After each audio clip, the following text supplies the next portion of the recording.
Good evening family. So நம்ம வீட்லேயே எப்படி ஹெல்த்தியான பீஸா ரெடி பண்ணலான்னு பார்த்துக்கலாம். நம்ம மைதா வச்சு பண்ணல, கோதுமை மாவு வச்சு பண்ணுறோம். அண்ட் சாஸ் கூட நம்ம வீட்லேயே ரெடி பண்ணுறோம். அதுக்கு ஃபஸ்ட் நம்ம பீஸா டோ ரெடி பண்ணிப்போம். இப்போ ஒரு பாத்திரத்தில் 1 கப் வாட்டர், ரொம்ப சூடாக வேணாம், ரொம்ப சூடாக எடுத்துடாதீங்க. இந்த வார்ம் வாட்டரோட 1 டேபிள் ஸ்பூன் சர்க்கரை நல்லா கரையட்டும். ஸோ நல்லா மிக்ஸ் பண்ணி விட்டுருங்க. ஸோ பார்த்தீங்கன்னா நல்லா டிசால்வ் ஆகிடுச்சு, நல்லா கரைஞ்சிருச்சு சர்க்கரை. ஸோ இப்போ இதோட 2 teaspoon try east powder,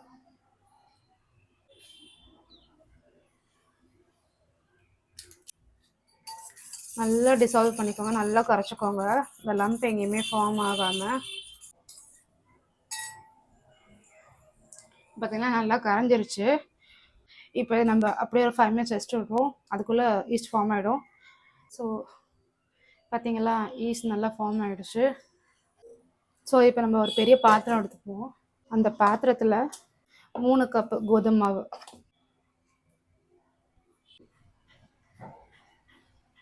1 teaspoon salt போட்டு நல்லா மிக்ஸ் பண்ணிக்கோங்க. இப்போ இதோட அந்த ஈஸ்ட் நம்ம ஃபார்ம் பண்ணிதோம்ல, அதையுமே கொட்டி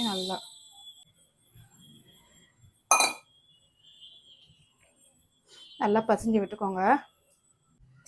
நல்லா சப்பாத்தி மாவு அளவுக்கு பசைஞ்சுக்கோங்க. மெயினாக இடையில கொஞ்சோண்டு சுடு தண்ணி ஊற்றுக்கோங்க, பட் பச்சை தண்ணி ஊற்றாதீங்க. நல்லா சாஃப்டாக வரட்ட மாவு, அது வரைக்கும் நல்லா பசைஞ்சுக்கோங்க. அவ்வளோதான். பார்த்தீங்களா, நல்லா பசைஞ்சுக்கோங்க. நல்லா சாஃப்டாக வரண்டோ, நல்லா சாஃப்டாக வர வரைக்கும் நல்லா பசைஞ்சுக்கோங்க.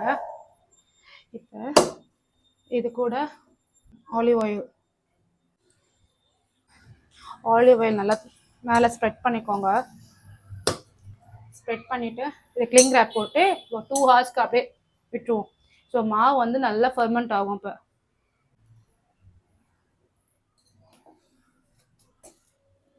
கிளிங் ரேப் போட்டு நல்லா சீல் பண்ணிக்கோங்க, ஏர் சுத்தமாக உள்ளே போகாத அளவுக்கு.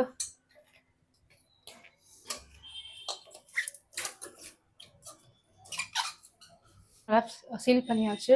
ஸோ இது இப்போ 2 ஹவர்ஸ் அப்படியே விட்டுடலாம். ஸோ இந்த கேப்பில் வந்து நம்ம சாஸ் ரெடி பண்ணிப்போம்.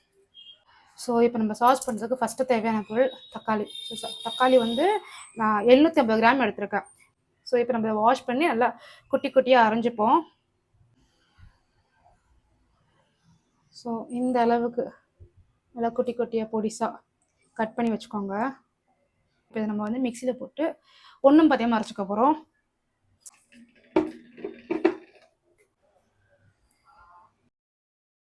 இப்போ கொஞ்சம் கொஞ்சமாக போட்டு அரைச்சிக்கோங்க, ஒரே போட்டு அரைக்காதீங்க. இந்த லெவல் போதும், நீங்கள் ரொம்ப பேஸ்ட்டாக அரைக்க வேணாம். ஸோ இப்போ நம்ம எல்லாத்தையும் போட்டு அரைச்சிப்போம் கொஞ்சம் கொஞ்சமாக.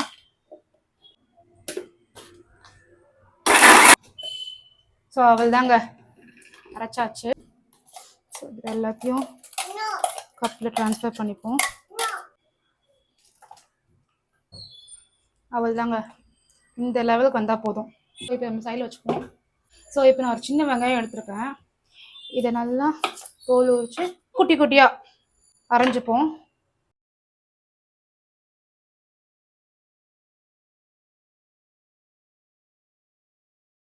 பார்த்தீங்கன்னா இந்த சைஸ் போதும், நல்லா பொடிச்சு பொடிச்சா கட் பண்ணி எடுத்துக்கோங்க.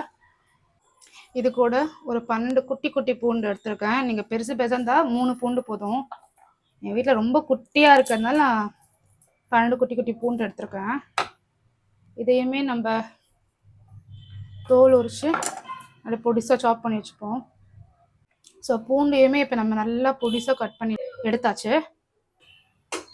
மீடியம் ஹீட்டில் வச்சுக்கோங்க. ஆலிவ் ஆயில் 2 டேபிள் ஸ்பூன் ஊற்றிக்கோங்க.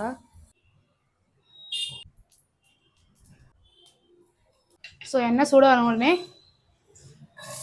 பொடிசாக நறுக்கி வச்ச வெங்காயம் ஆட் பண்ணிக்கோங்க. இப்போ இதுக்கு நம்ம ஆரிகன் ஆட் பண்ணிப்போம். ரொம்பலாம் வேணாம், ஒரு 1/2 ஸ்பூன் போதும். Red chilli flakes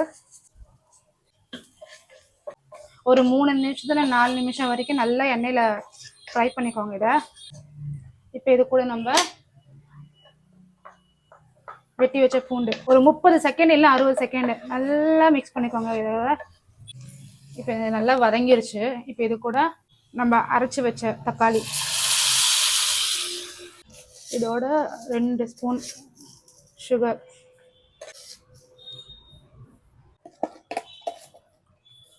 and 1 spoon உப்பு.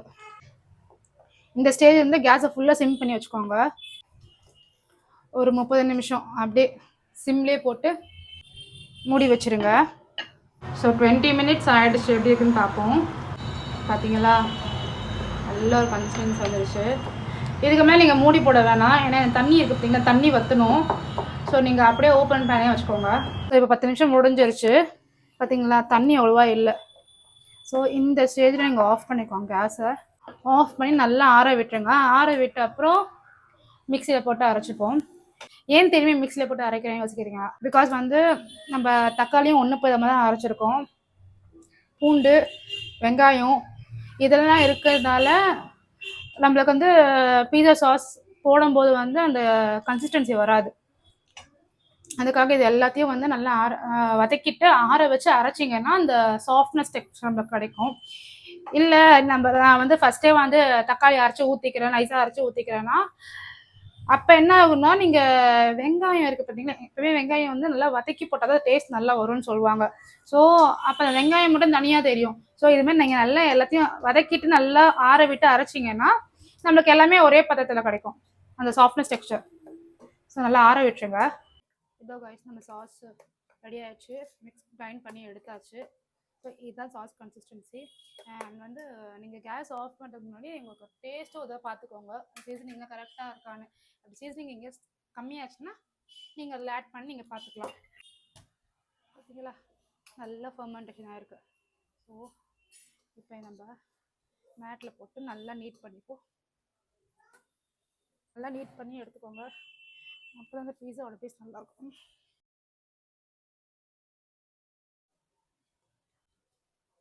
பார்த்தீங்களா, கரெக்டாக வந்துருச்சு. இது 2ஆக கட் பண்ணி எடுத்துப்போம்.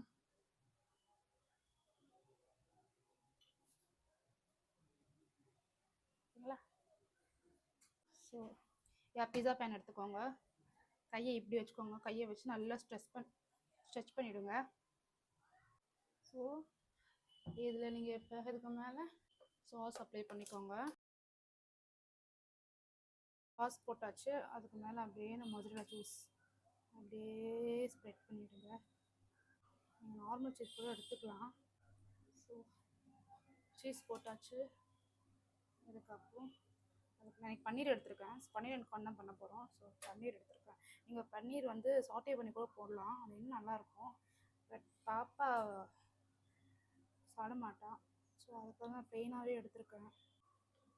பானே அப்படியே தூவி விட்டுருங்க மேலே. ஸோ நம்ம செட் பண்ணியாச்சு. ஓவனை முன்னாடியே 200 டிகிரி செல்சியஸில் 10 மினிட்ஸ் ப்ரீ ஹீட் பண்ணி வச்சுட்டேன்.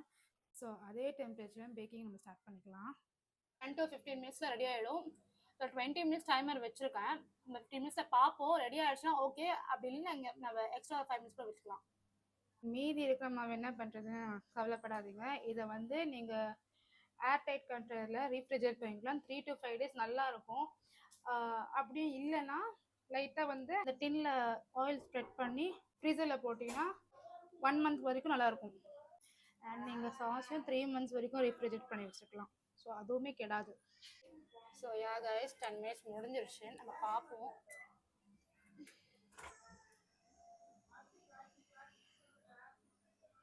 பார்த்தீங்களா, எவ்வளோ சூப்பர் ரெடியாக இருக்குது.